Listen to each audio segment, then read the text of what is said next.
I want you to look at something right now. Think of some major goal you want, or maybe it's one you're already working on and you have experienced a lot of setbacks, a lot of defeats.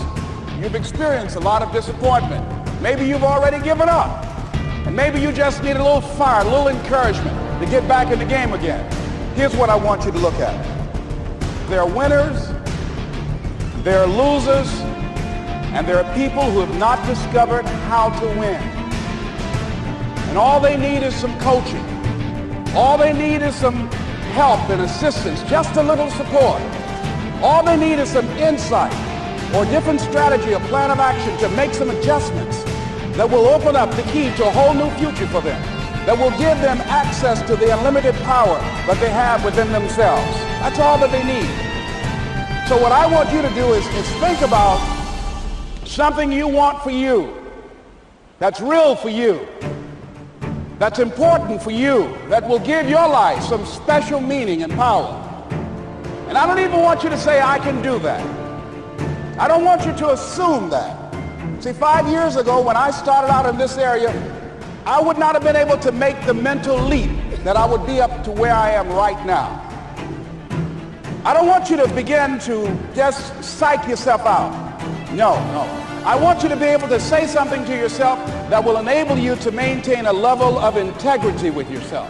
That when you say this, even when you face tremendous setbacks, it will be a benchmark to keep you in the game, to keep you moving forward and experimenting and readjusting your strategy and your plan of action, continuously looking for ways to win. So what is that something? You got an idea you want to move on. You might not have the money. You might not have the education.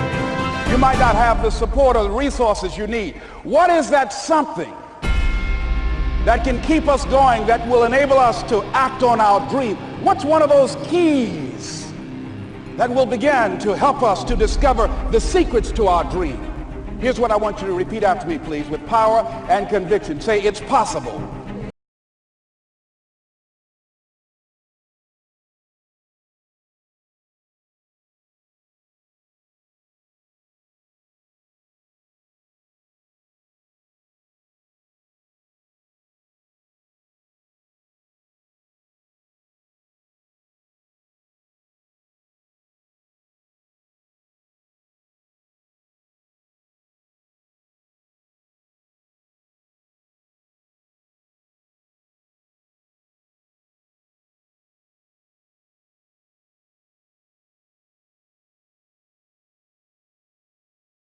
Out of their memory, things they have done, things they've experienced, things they've seen, things that they have observed. What I'm suggesting that you operate out of a larger vision of yourself. I want you to see yourself doing what you want to do, experiencing what you want to experience, having what you want to have, doing what it is that gives your life some meaning and value. Operate out of your imagination, not your memory. Because whenever you look at where you want to go, I'm wanting to warn you, you will have some conversation back here after you go through the data that you've experienced in life saying you can't do it. And so what you want to begin to do is ignore that inner conversation. Well, most people, ladies and gentlemen, when something happens to them, what they do is they begin to believe that that's the way it is. That's the way it's always been. And they can't see the possibility of it being any different. Example, before April 1954, the common belief, the universal belief, because it had been tried again and again and again and people had failed, the belief was that man was not physically capable of breaking the 4-minute barrier, that he could not run a mile in less than 4 minutes. That was the belief on the planet. It had never been done. Here's what happened, ladies and gentlemen. Roger Bannister came along, and he broke the 4-minute barrier. Now, here's what's significant about that. Since that time, up to this day, over 20,000 people have done it, including high school kids. What changed?